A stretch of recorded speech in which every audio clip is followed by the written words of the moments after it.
During World War II, Lisbon, the capital of neutral Portugal, became one of the most vital and enigmatic centers of espionage and intelligence activity in Europe. Positioned on the edge of Axis-occupied territories yet officially neutral, Lisbon attracted spies, diplomats, refugees, and double agents from all sides. It was a city where secrets were currency, allegiances were murky, and information could change the fate of nations. Why Lisbon? Lisbon's neutrality made it a rare safe haven during a time when much of Europe was engulfed in war. As one of the few open ports in Western Europe, Lisbon became a crucial gateway for refugees fleeing Nazi persecution and a transit point for diplomats and spies alike. Its location on the Atlantic coast offered strategic value, serving as a crossroads between Europe, Africa, and the Americas. This geographic and political positioning made Lisbon a natural hub for intelligence gathering, clandestine meetings, and covert operations. A city swarming with spies.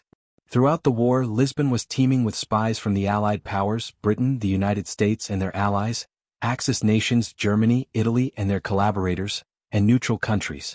These agents operated in hotels, cafés, embassies and train stations, often engaging in double-dealing and counterintelligence. Famous espionage operations and personalities left their mark here. British intelligence. The British Secret Intelligence Service, MI6, maintained a strong presence in Lisbon. They worked tirelessly to intercept Axis communications, recruit informants, and facilitate escape routes for Allied agents. German Abwehr. Nazi intelligence agents used Lisbon to coordinate sabotage missions and monitor Allied shipping in the Atlantic. They also sought to influence Portuguese politics to favor the Axis. The OSS, the U.S. Office of Strategic Services (OSS), the precursor to the CIA, operated in Lisbon, collaborating with local contacts and Allied intelligence services. The role of refugees and informants.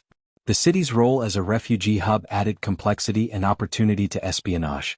Refugees often carried valuable information about occupied Europe, including troop movements, industrial production, and political developments.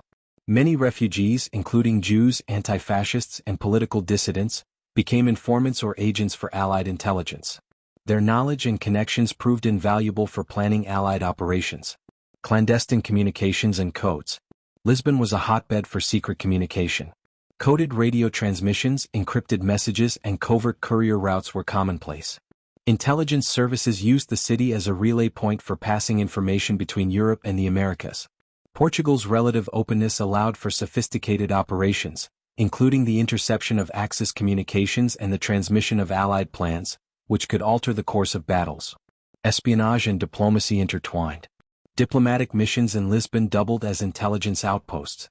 Ambassadors and consuls often gathered information under the guise of diplomacy, while embassies became hubs for spy networks. The city's hotels and cafés were favorite meeting spots for agents to exchange information, conduct negotiations or make deals, sometimes under the watchful eyes of counterintelligence. Risks and consequences. Espionage in Lisbon was fraught with danger. Agents risked capture, torture, or execution if discovered. Double agents and moles created a climate of mistrust and paranoia. Occasionally, arrests and expulsions shook the city's clandestine networks.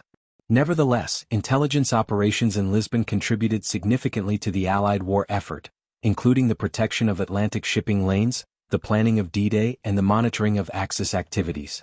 Today, Lisbon's World War II espionage history remains a fascinating chapter of the war. It highlights how neutrality created a unique space where politics, war, and subterfuge intersected. The city's role as a neutral ground in a polarized world allowed it to influence global events from behind the scenes, proof that sometimes the most critical battles are fought in the shadows.